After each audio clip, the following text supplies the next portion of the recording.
Ang araw ay halos hindi pa sumisikat nang lumabas si Officer Daniels mula sa istasyon. Hawak ang leash ng kanyang kasamang si Rex, isang German Shepherd na hindi kailanman nabigo sa isang operasyon. Ang hangin ay malamig, tahimik ang paligid, pero sa ilalim ng katahimikang iyon, may gumagapang nakaba na hindi niya maipaliwanag. Routine lang to, partner, bulong niya, pinapahid ang gilid ng kanyang ilong. Pero si Rex, mula pa sa unang hakbang palabas ng kotse, ay tila may alam na hindi pa abot ng pandinig ni Daniels. Ang mga tainga ng aso ay nakatindig, ang kanyang ilong ay abala sa pagsinghot ng hangin na parang may hinahanap. Isa, dalawang hakbang, at bigla itong humilab sa leash. Uy, easy lang boy, tawag ni Daniels. Pero hindi sumunod si Rex. Hindi siya sumusunod ngayon. At bigla na lang, isang sunod-sunod na mababangungol tapos tahol. Sunod-sunod. Malalakas. Tuloy-tuloy. Rex? Anong meron dyan? Hindi siya sumagot, syempre. Pero ang tugon ay mas matindi. Pumigla si Rex sa leash at tumakbo papunta sa gilid ng lumang riles ng tren, patawid sa bakod, patungo sa makakapal na damo at kalawangin na bakal. Rex, sigaw ni Daniels habang hinahabol ang aso. Mabilis. Parang may nilalabanan. Hindi ito kilos ng isang asong basta may naamoy lang. Ito'y desperado. At ilang segundo pa, mula sa di kalayuan, isang sigaw. Isang matinis, maliit, at puno ng takot. Isang sigaw ng bata. Tumigil sa pagtakbo si Daniels. Nag-freeze ang katawan niya sa saglit habang sinusuri ang paligid. Pero si Rex, hindi siya huminto. Nagpatuloy siya sa pagtakbo, ang kanyang tahol ay naging babala. At nang makalapit si Daniels, doon niya nakita. Bago tayo magsimula, mag-like at mag-subscribe dahil may mga bagay dito na kailangan mong malaman bago ang sinuman, isang batang babae. 3-4 na taong gulang. Nakaupo sa mismong gitna ng riles. Umiiyak. Nakagapos ang mga kamay sa likod. Nakagapos ang mga paa. At sa dulo ng riles, isang ilaw. Isang tren. Puta, sigaw ni Daniels at sumigaw sa radio. May bata sa riles. Ulitin ko, may bata sa riles. Kailangan ko ng backup ngayon na. Pero walang oras para maghintay. Si Rex ay tumakbo papunta sa bata, humihilik, humahabol ng hininga. Okay, sigaw ni Daniels habang tumakbo. Tinanggal ang kutsilyo sa sinturon niya. Ang tren ay malayo pa pero hindi sapat ang layo para huminga. Sweetheart, huwag kang gagalaw. Narito kami. Umiiyak ang bata. Nilulunod ang bawat salita sa hikbi at panginginig. Please, huwag niyong hayang dumating siya, sigaw ng bata. Sino? Sino ang tinutukoy niya? Daniels ay lumuhod, pinutol ang buhol. Mabigat ang lubid. Makapal. Buong lakas niya ang ginamit pero dumudulas ang kamay niya sa pawis at kaba. Rex ay nasa gilid ng riles, tumitindig ang balahibo. Tahimik. Nakatingin sa kakahuyan. At biglang tahol muli. Nagtagumpay si Daniels sa pagtanggal ng tali. Binuhat ang bata, pinuwersa ang sarili palayo sa tren. 3 hakbang. 4. Boom. Lumagpas ang tren. Ang hangin ay parang puwersa ng bagyo. Nadulas si Daniels, gumulong sa damuhan, hawak pa rin ang bata sa dibdib niya. Tumigil ang lahat. Tahimik ang paligid maliban sa pag-iyak ng bata. Daniels ay hindi makahinga. Hinawakan niya ang likod ng ulo ng bata. Safe ka na, ligtas ka na. Ngunit ang bata ay bumubulong. Sinabi niya babalik siya kapag sinubukan kong tumakbo. Daniels ay napatingin sa gubat. Rex, bantayan mo to. Ngunit bago pa siya makatayo, muling tumahol si Rex. Mababa. Mabilis. At sa gilid ng mga bato may itim na bag. Maliit. Mukhang bagong bili. Daniels lumapit. Lumuhod. Pinagmasdan. May bahagyang bukas ang zipper. At sa loob mga wire. Metallic. Hindi normal. Rex, alis muna dyan. Pinindot niya ang radio. Meron tayong posibleng dito. Kailangan ko ng bomb squad ASAP. Negative, sagot ng dispatch. Signal interference. Hindi kami makakapasok sa channel ninyo. Signal interference. Biglang umangat ang ulo ng bata. May sinabi siya sa akin. Daniels lumapit. Ano, sweetheart? Hindi daw sasabog ang bag, hindi pa. Pero kapag nakita nila na nahanap nyo yon, naputol siya sa gitna. Biglang may narinig na kaluskos si Daniels. Mula sa kakahuyan. Rex ay tumahol muli, galit, banta. Daniels tumayo, inilabas ang baril. Kung may tao dyan, pulisya, lumabas kayo. Walang sagot. Pero ramdam niya hindi sila nag-iisa. Rex, bantayan mo siya. Ako ang bahala rito. Lumapit si Daniel sa gilid ng kakahuyan, dahan-dahan, paa sa tuyong dahon. At doon niya nakita. Isang silweta. Nakatago sa likod ng puno. Maputla ang mukha, sunken ang mata. Isang lalaki. Siguro nasa edad 40. May suot na mabigat na coat. Huminto ka riyan. Taas ang kamay. Dahan-dahan, sumunod ang lalaki. Pero nanginginig. Hindi mo naintindihan, sabi niya. Hindi ko dapat gawin to, Ikaw ba ang may gawa nito sa bata? Hindi ko siya sinaktan. Hindi ko talaga plano yon. Pero kailangan ko ng paraan para makaligtas. Hinahabol nila ako. Sino? Mga taong mas malala pa sa akin. Daniels ay lumapit. Tinapik ang radio. Wala pa ring signal. May mas malaki pa rito, officer, bulong ng lalaki. Kung aabot sila dito tapos na tayong lahat. At bago pa man makapagtanong si Daniels ng iba pa. May sumabog na tunog ng alarma mula sa telepono ng lalaki. Isang timer. Anong ginawa mo? Niloko ko sila, akala nila loyal pa rin ako. Daniels ay tumingin muli sa bag. Hindi iyon bomba. Iyon ay transmitter. Tumigil sa pagtahol si Rex. Tahimik. Hindi ito katahimikan na nakaka-relax, ito ay parang hiningang hinugot mula sa mundo. Ang kanyang ilong ay nakadiin sa lupa, gumagalaw mula kaliwat kanan, pababa sa mga damo sa gilid ng riles. Walang iniinda, walang takot. Daniels ay dahan-dahang lumapit, hawak pa rin ang batang babae na ngayon ay yakap ang kanyang leg, nanginginig. Anong naamoy mo, buddy? Tanong ni Daniels, pilit pinapakalma ang sarili. Rex himinto. Umikot. Tahimik ulit. Tapos bigla, isang matalim na pag-ungol. Dahan-dahang tinulak ni Rex ang nguso niya sa pagitan ng mga bato at lumang dahon sa gilid ng riles. Doon niya iniluwa ang dila at nagsimulang maghukay gamit ang mga paa. At bumungad ang isang itim na bagay. Makinis. Parang bagong bili. Hindi ito tinapon lang basta, ito ay tinago. Isang itim na mochila. Rex, wag mo munang hawakan, sigaw ni Daniels. Bumaba siya, pinaupo ang bata sa damuhan. Diyan ka lang ha, sweetheart. Titingnan ko lang to, Hinugot niya ang glove sa bulsa. Lumuhod sa tabi ng bag.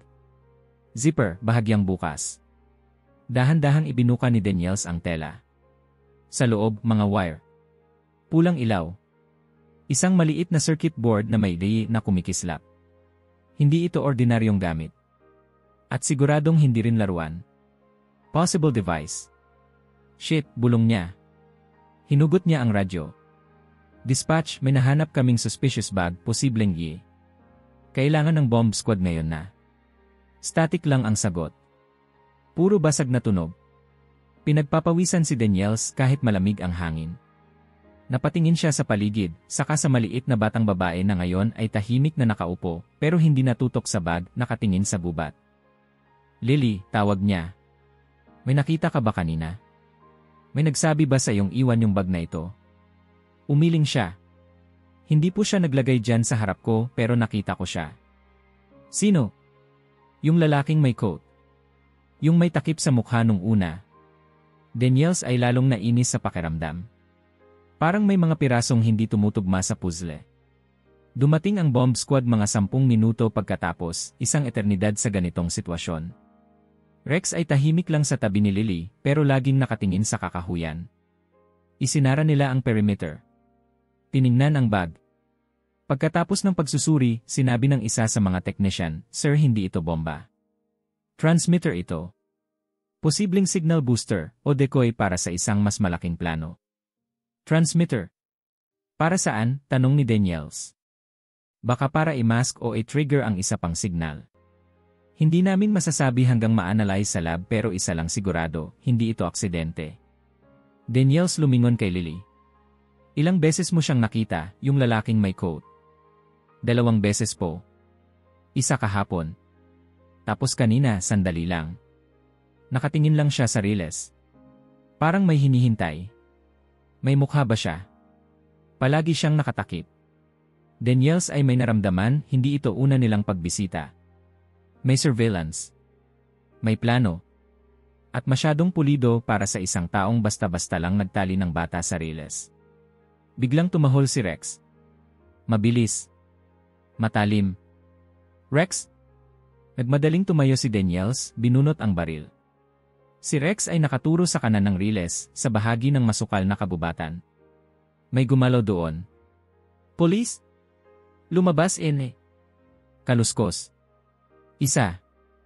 2. Hangin na bumangga sa mga tuyong dahon. Tapos isang lalaki ang lumitaw mula sa mga damo, nakayuko, may putik sa pantalon, pawis sa noo, at ang mga mata ay hindi makatingin ng diretsyo. Nandito ka para sa bata, sigaw ni Daniels. Sandali hindi. Hindi ako ang gumawa niyan, sagot ng lalaki, nanginginig. Bitawan mo ang anumang meron ka. Itaas ang mga kamay mo. Sumunod siya. Dahan-dahan. Walang sandata. Pero halatang tumatakbo mula pa kanina. Anong ginagawa mo rito? Naglalakad lang ako. Bullshit. May bata kaming nakuha sa riles. May transmitter. May suspect. Ikaw lang ang tao sa paligid na walang dahilan para andito. Huminga ng malalim ang lalaki. Kailangan ko lang ng oras. Yun lang. Oras. Oras para saan? Para makapagtago. Para di nila ako makita. Kanino ka nagtatago? Sa mga dating kasama ko. Sa mga taong nag-utos nito. Hindi ko sila kayang labanan, officer. Hindi nyo rin kaya. Daniels ay tahimik. Pinagmasdan ang mukha ng lalaki. Sinasabi ng katawan niyang hindi siya ang tipikal na kriminal. May takot sa kilos niya. Pero may tinatago rin. Ano ang totoo?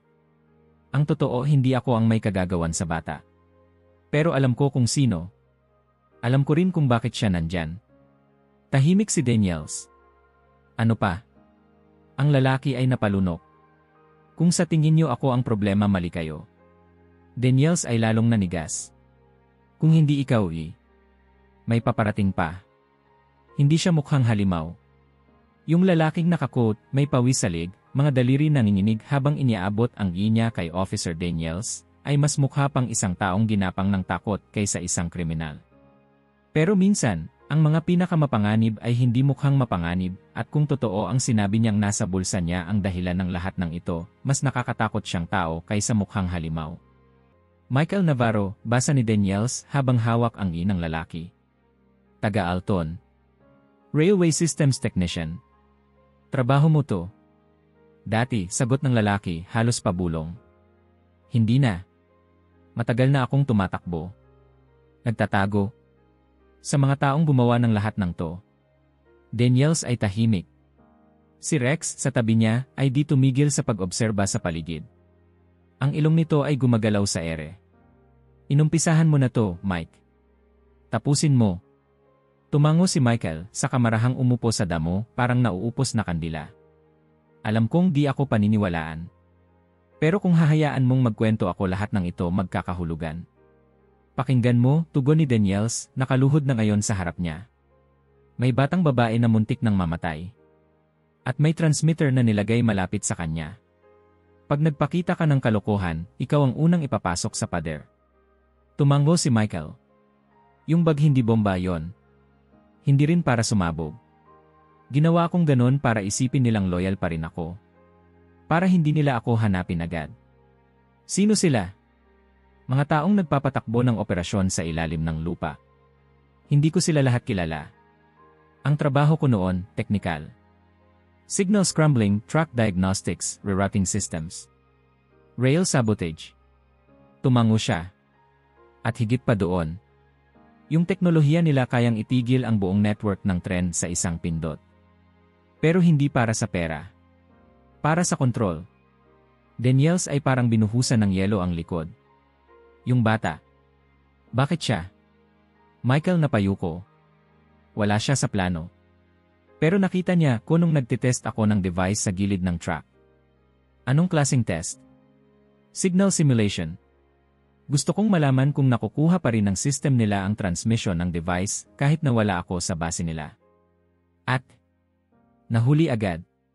Daniels naggitngit ang bagang. Kaya mo siya tinali? Hindi. Hindi ko siya tinali. Sa totoo lang tinakot ako ng kontak ko. Sinabi nilang may ipapaalala sila sa akin kung hindi ko ibabalik ang device. At ang paalala ay yung bata. Ginamit nila siya para ipadala sa akin ang mensahe. Daniels tumayo. Hindi siya galit lang, nilalamon siya ng pakiramdam na may mas malaki pa sa paligid pero hindi pa lumilitaw. Si Rex, ngayon ay nasa edge ng clearing, ay muling tahimik. Hindi umaalis sa pwesto. Nakatingin sa puno. Tahimik. Masyadong tahimik. Rex? Hindi tumahol. Pero ang katawan nito ay nakatindig, stiff. Ilong sa ere. Daniels ay mabilis na kumilos. Hinila si Michael, itinulak si Lily sa likod niya. Bigla isang tunog. Ding! Ang tunog ng riles ng tren na umaalingaw-ngaw mula sa di kalayuan. Mabilis. Palakas. May tren? Bulong ni Daniels. Impossible. Sarado ang linya.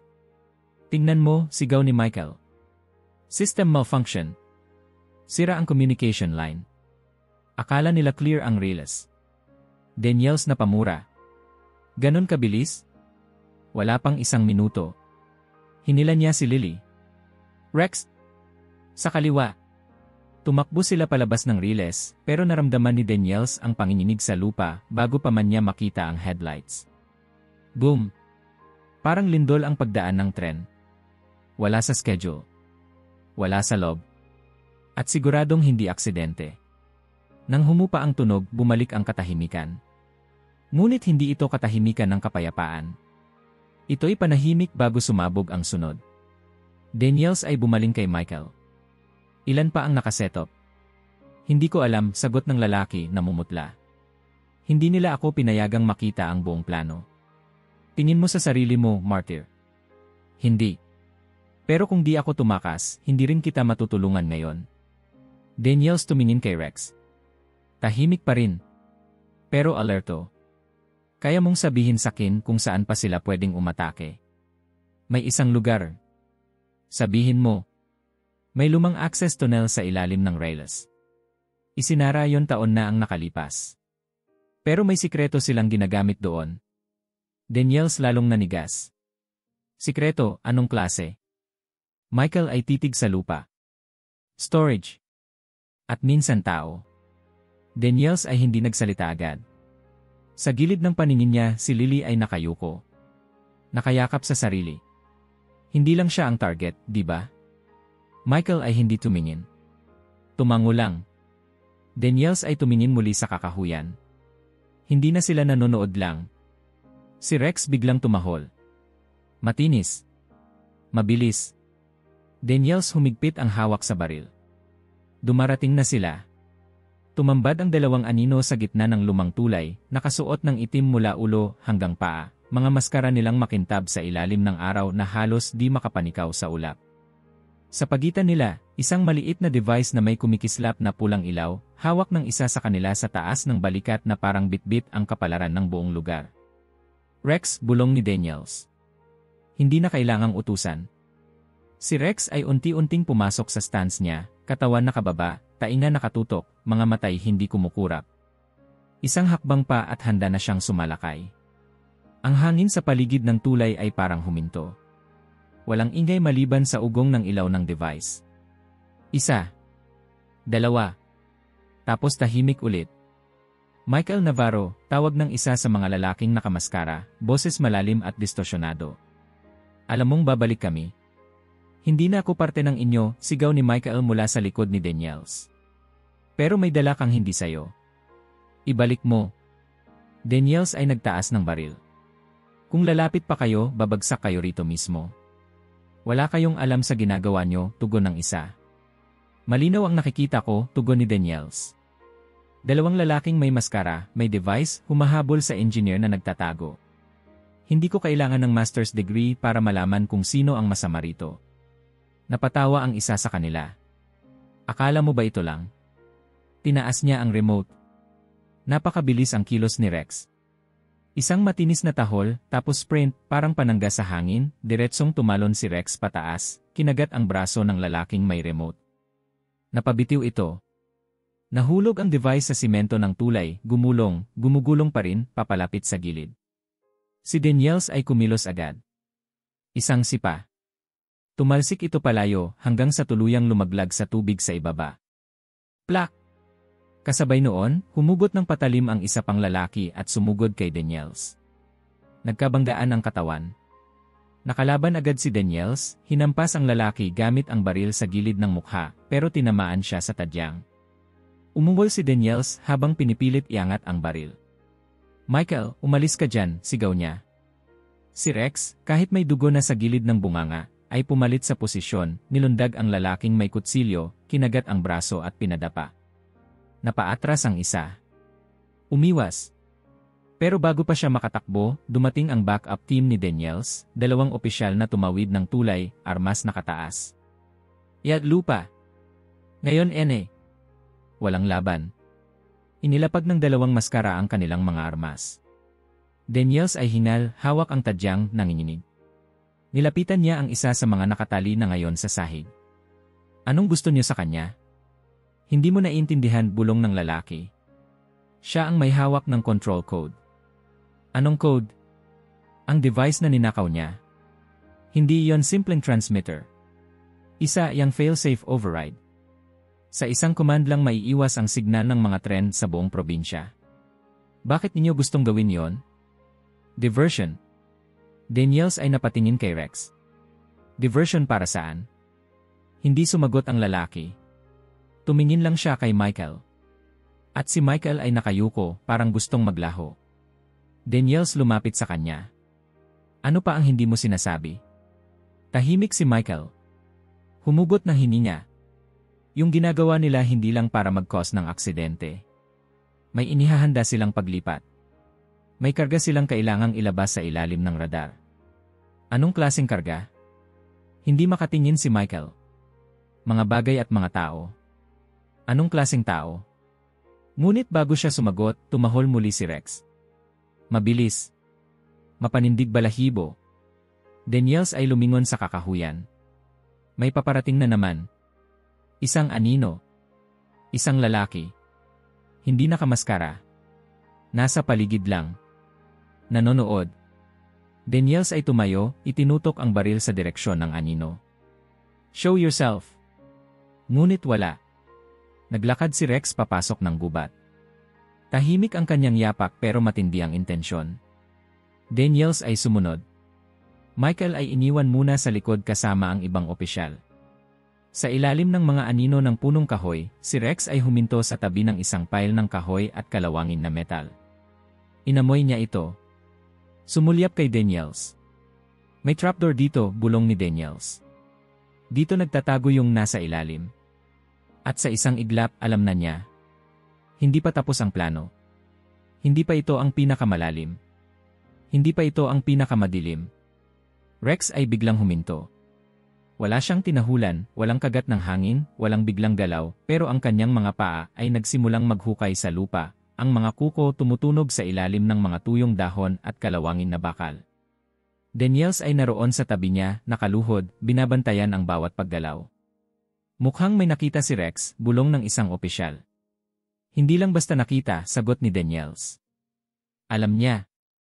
Mabilis lumapit si Michael, nakagapos pa rin ang mga kamay pero hindi maitatago ang tensyon sa mukha niya. Ito na yon. Dito yon dati. Ano to, Michael? Tanong ni Daniels, hindi inaalis ang mata sa nililigpit ni Rex. Maintenance hatch. Ginagamit para sa lumang switching cable system. Isinara yan mga 2 dekada na. Pero binuksan ulit kamakailan. Para sa kanila. Kanila yung grupo mo dati. Ginawa nilang taguan. Imbakan. At mas masahol pa. Rex ay patuloy sa paghukay hanggang sa tumama ang isang paa niya sa matigas na bakal. Klang! Lahat ng naroon ay tumahimik. Daniels ay lumuhod, tinulungan si Rex alisin ang natitirang lupa. Ilang segundo lang ay lumitaw ang isang lumang trapdoor, bakal, may kalawang, pero solid pa rin. 3 opisyal ang pinatawag ni Daniels. Kinailangan ng 2 crowbar at halos buong lakas ng lahat para mabuksan ang takip. Pagbukas ng trapdoor, isang bugso ng malamig, luma, at bulok na hangin ang sumalpok sa kanila. Daniels na paatras, natakpan ng ilong. Ang amoy ay kombinasyon ng amag, langis, at lumang kahon ng metal na pinabayaan sa ulan. Ngunit si Rex ay hindi umatras. Sumilip siya sa butas, at pagkatapos ng 1 segundo, tumahol. Mabilis. Tuloy-tuloy. May tao sa loob, bulong ni Daniels. Isa sa mga opisyal ay naglatag ng flashlight pababa sa lagusan. Liwanag. Alikabok. Basura. Tapos gumalaw ang isang anino. Maliit. Isang kamay. Diyos ko bata. May bata sa loob, sigaw ng isang opisyal. Daniels ay mabilis na gumalaw. Humugot ng lubid. Ako na ang bababa. Habang bumababa siya, naririnig niya ang paghinga ng mga bata. Mabagal. Nahihirapan. Halos hindi sigurado kung gising o panaginip ang paligid. Pagdating niya sa sahig, siya ay lumuhod at naglakad palapit. Sa sulok ng madilim na silid, 4 na bata ang magkakatabi, nakadikit sa pader, nanginginig. Tumabi kayo, mga bata, mahinahon niyang sabi. Ako si Officer Daniels. Ligtas na kayo. Hindi na kayo mag-iisa. Ang isa sa mga batang lalaki ay tumingin. Akala namin hindi na kami babalik. Isa pang batang babae ay nagsalita, tinig ay ubos na. Sabi nila, sasakay kami ng tren. Sabi nila, papunta raw sa bagong bahay. Ano nang sinabi nila tungkol sa mga magulang nyo? Na hindi na kami hahanapin. Kasi may bayad na daw. Tumigas ang katawan ni Daniels. Isang opisyal ay sumunod sa kanya, may dalang kumot at tubig. Pinalabas nila ang 4 na bata isa-isa. Isa sa kanila ay kailangang buhatin dahil hindi na makalakad ng maayos. Lahat ay gutom. Tuyot. Takot. Sa itaas, si Rex ay hindi tumigil sa pagbantay sa paligid. Kahit nag-aalalang sundan si Daniels, pinili niyang manatili malapit sa trapdoor, parang alam niyang kailangan may nakabantay habang may bumabawi sa dilim. Pag-akyat ni Daniels, ang mga bata ay unti-unting nakakakuha ng lakas. Umupo sila sa damuhan, may kumot, tinapay, tubig, pero ang mga mata nila ay nanatiling nakatitig sa kawalan. Mukhang galing sila sa magkaibang lugar, sabi ng isang opisyal, hawak ang listahan ng mga batang missing sa 3 kalapit na bayan. May tumutugma. Sinadya ang pagpili, bulong ni Daniels. Michael ay nakatayo sa di kalayuan. Wala nang tali ang kamay, pero walang sinuman ang nagliligtas sa kanya mula sa konsensya niya. Anong tunay na plano nila? Tanong ni Daniels, lumapit sa kanya. Transportasyon sa ilalim ng radar, sagot ni Michael. Gulo sa ibabaw, negosyo sa ilalim.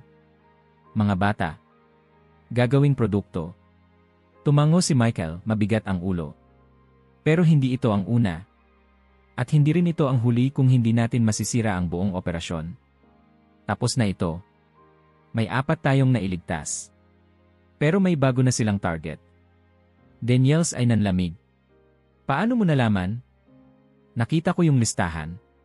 Bago ako tumakas. 5 ang pangalan. 4 ang nandito. At yung isa. Si Michael ay tumingin kay Lily, na tahimik na nakaupo malapit kay Rex. Siya ang huling nakakita. Baka siya rin ang makakita sa susunod. Daniels ay lumapit kay Lily. Sweetheart, may natatandaan ka pa ba? May ibang bata ka bang nakita sa mga litrato? May narinig ka bang pangalan? Tahimik. Tapos, tumango siya. Isang babae. Mas matanda ng kaunti sa akin. Nasa folder. May pic. May pangalan. Ano ng pangalan niya, Lily? Si Lily ay lumingon sa paligid. Sa hangin. Sa mga puno. Parang may nakikinig. At saka siya tumingin kay Daniels. Ipinakita niya yung litrato. Sinabi niya. Siya ang kasunod. Siya yon, bulong ni Lily, dahan-dahang itinuro ang larawan sa loob ng folder na nahukay mula sa abandonadong galpin sa tabi ng riles. Ang kanyang mga daliri ay nanginginig, halos ayaw niyang hawakan ang papel. Sabi niya siya raw ang kasunod. Sa larawan, isang batang babae, mga 7 o 8 taon. May mahabang buhok, nakasuot ng uniforme ng paaralan. Nakangiti. Sa likod ng litrato, nakasulat ang pangalan, Eliza May Soriano. Daniels ay napatingin sa folder. Hindi lang ito basta picture. May profile. Address. Eskwelahan. Schedule. Target. Gaano kasigurado? Tanong ni Daniels kay Lily, mahinahon. Sigurado po ako. Nakita ko nung may binubuklat siyang folder sa galpin. Tapos binulong niya, siya ang susunod. Mas madaling iwala ang malalaki. Hindi nag-aksaya ng oras si Daniels. Call it in, utos niya sa isa sa mga opisyal. Hanapin agad ang pangalan na yan sa database ng mga bata. Check for school records, guardians, anything. Baka wala pa tayong 24 oras. Copy, sir. Habang ang isa ay nagkukumpirma ng pagkakakilanlan, si Daniels ay bumalik sa loob ng galpin na kanina lamang ay tinuring nilang walang laman kundi basura at lumang gamit. Ngunit ngayon, alam niyang bawat sulok ay posibleng may impormasyon. Lahat ay mahalaga. Pinulungan siya ni Rex, ang ilong ng aso ay halos dumikit na sa mga kahon, papel, at tela. Minsan ay hihinto ito, tatahol ng bahagya, o hahagulgol, senyales na may nahahanap. Sa ilalim ng sirang mesa, may isang lumang file box. Inangat ito ni Daniels, binuksan, at bumungad ang isang mas makapal na dokumento, listahan ng mga pangalan, edad, at code sa gilid. Hindi lang tutungkol kay Eliza May. 1, 2, 5, 10. Mga bata. Iba't ibang lungsod. Iba't ibang paaralan. At sa dulo ng papel, phase 3, confirmed. Daniels ay tumayo, hawak ang listahan. Michael, tawag niya. Tumakbo ang dating engineer palapit. Ano yan? Kilalang mga bata. Isang buong listahan. Kinuha ni Michael ang papel at agad nagdilim ang mukha niya. Ito ang iniingatan nilang file. Hindi ko to nakita mismo pero narinig ko. Yung iba rito may proteksyon. Yung iba wala. Yun ang pinipili nila, yung madaling mawala, walang maghahanap agad. Daniels ay napahawak sa sinturon. Kaya nila ginagawang aksidente ang lahat. Para walang makahalata na kinukuha na pala ang mga bata sa gitna ng kaguluhan. Diversion. Confusion. Cover up. Sa labas ng galpin may tumunog na radyo. Daniels, ito si Torres. May location kami ng batang babae. Eliza May, enrolled sa North Valley Elementary, last seen kahapon. Hindi nakapasok ngayong araw. Guardians not responding. Daniels ay napatingin kay Rex. Alam na natin ang susunod.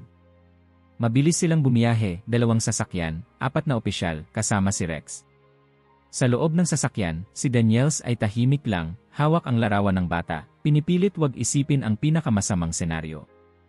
Walang papalit sa una nilang nabiktima, bulong niya sa sarili. Pero kahit isang makuha pa nila ngayon, palpak pa rin ang trabaho natin. Pagkarating sa North Valley Subdivision, iniwan nila ang sasakyan sa kanto. Tahimik ang lugar. Mababang mga bahay, bakod na kalawangin. Wala masyadong tao, isang perpektong lugar para kumuha ng isang bata, walang makakapansin. Si Rex ay agad bumaba, tahimik, ilong sa lupa, paikot-ikot. Truck, bulong ni Daniels. Mula sa sidewalk hanggang sa gilid ng isang bakanteng lot, si Rex ay walang alinlangan. Zooming hot. Tumahol ng isang beses. Tumigil sa tapat ng isang gate na bahagyang bukas. Daniels ay lumapit. Eliza May, tawag niya. Walang sumagot. Police? Nandito kami para tumulong. Pumasok siya, kasunod si Rex. Sa loob ng bahay, walang tao.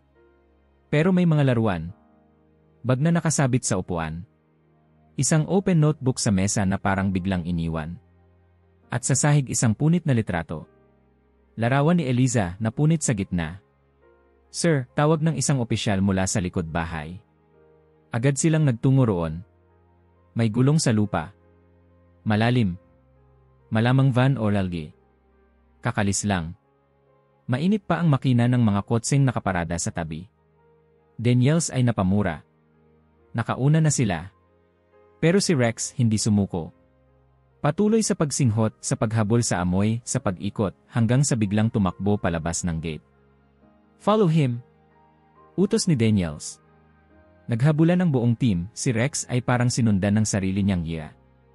Tuwid, mabilis, walang pag-aalinlangan. At sa gitna ng daan, isang basurahan, halos hindi pansinin. Pero dito himinto si Rex. Dinukot ng aso ang isang piraso ng tela. Pambabaing jacket. Maliit. Kulay rosas. May tag.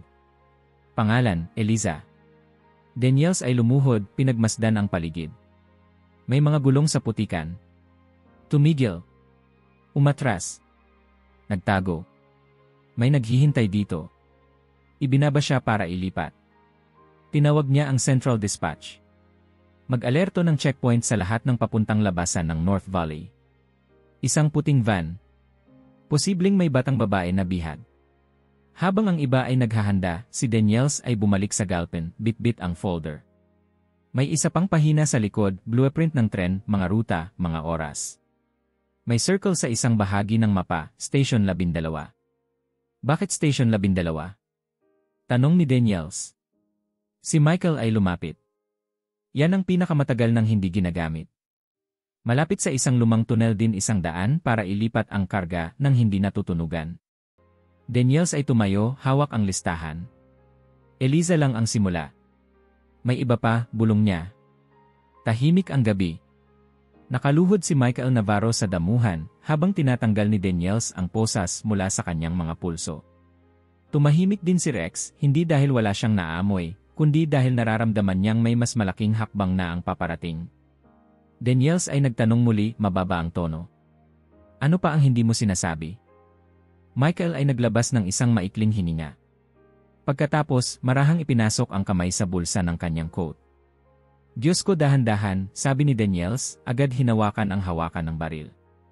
Hindi sandata, sagot ni Michael. Pero kung totoo ang lahat ng hinala mo, mas mapanganib pa to sa baril. Inilabas niya ang isang maliit na metal na silindro, halos kasinlaki lang ng baterya ng flashlight, makintab, may kakaibang code na nakaukit sa gilid. Ipinatong niya ito sa palad ni Daniels. Pagkabasa pa lang ng una sa mga ukit, alam na ni Daniels. Ni negatibo 13 signal interrupter, bulong niya. Akala ko gawa-gawa lang to. Prototype lang daw nung una. Pero nung nakita ko kung anong kaya nito, nawalan ako ng tiwala sa sarili ko. Ano ng plano nila gamit to? Sabay-sabay na aksidente. Hindi lang isa. Lahat ng tren sa buong sektor, sabay-sabay magsa-shutdown, magkakabuhol, may mga signal na papalpak, at dadami ang casualties. Chaos. Disaster. Perfect distraction. Distraction para saan? Para makapag-transfer sila ng shipment. Mga bata. Mga package. Lahat ng illegal. Lahat ng hindi pwedeng makita sa ilalim ng normal na operasyon. Daniels ay tumingin sa device. Gaano kabilis ito gagana? Base sa programming nito kapag na-activate, 23 minutes bago magsimulang mag-scramble ng signal. Pero may timer na rin naka-embed. Auto-execute in less than 24 hours. Daniels ay napamura. May pasabog bang kasabay? Hindi kailangan. Ang sabay-sabay na pag-crash ng mga tren ay sapat para magdala ng kamatayan. Itinago ni Daniels ang device sa isang lead-lined na case na dala ng team. Hindi natin pwedeng ipaabot ang countdown, sabi niya. Saan sila mag-a-activate? Station 12. Meron silang relay transmitter na tinago doon. Yun ang magpapadala ng signal sa lahat ng linya. Pero hindi ako sure kung buo pa ang setup. Habang nagsasalita sila, si Rex ay napalingon sa may kalayuan. Tumahimik. Ang kanyang ilong ay pumaling sa hangin. Kumilos siya. Rex, tawag ni Daniels. Walang sagot, kumilos si Rex palayo, papasok sa makakapal na damo. Sinundan siya ni Daniels at ilang opisyal. Mabilis ang galaw ni Rex, parang sinusundan ang isang napakabango, ngunit mapanganib na amoy. Tumigil siya sa harap ng isang abandonadong van, kulay puti, may kalawang na parang matagal nang nakatambay pero bagong-bago ang footprints sa paligid. Daniels ay lumapit, itinutok ang flashlight sa loob. May mga kagamitan, wires, battery packs, two-way radio, at isang blueprint ng railway control tower. Shit, bulong niya. Ito ang command unit nila. Hindi pa sila nakakagalaw nang biglang may gumalaw sa likod ng van. Si Rex agad tumahol. Mabilis. Mapanganib. Down, sigaw ni Daniels. Bumagsak ang putok ng baril. Isa. Dalawa.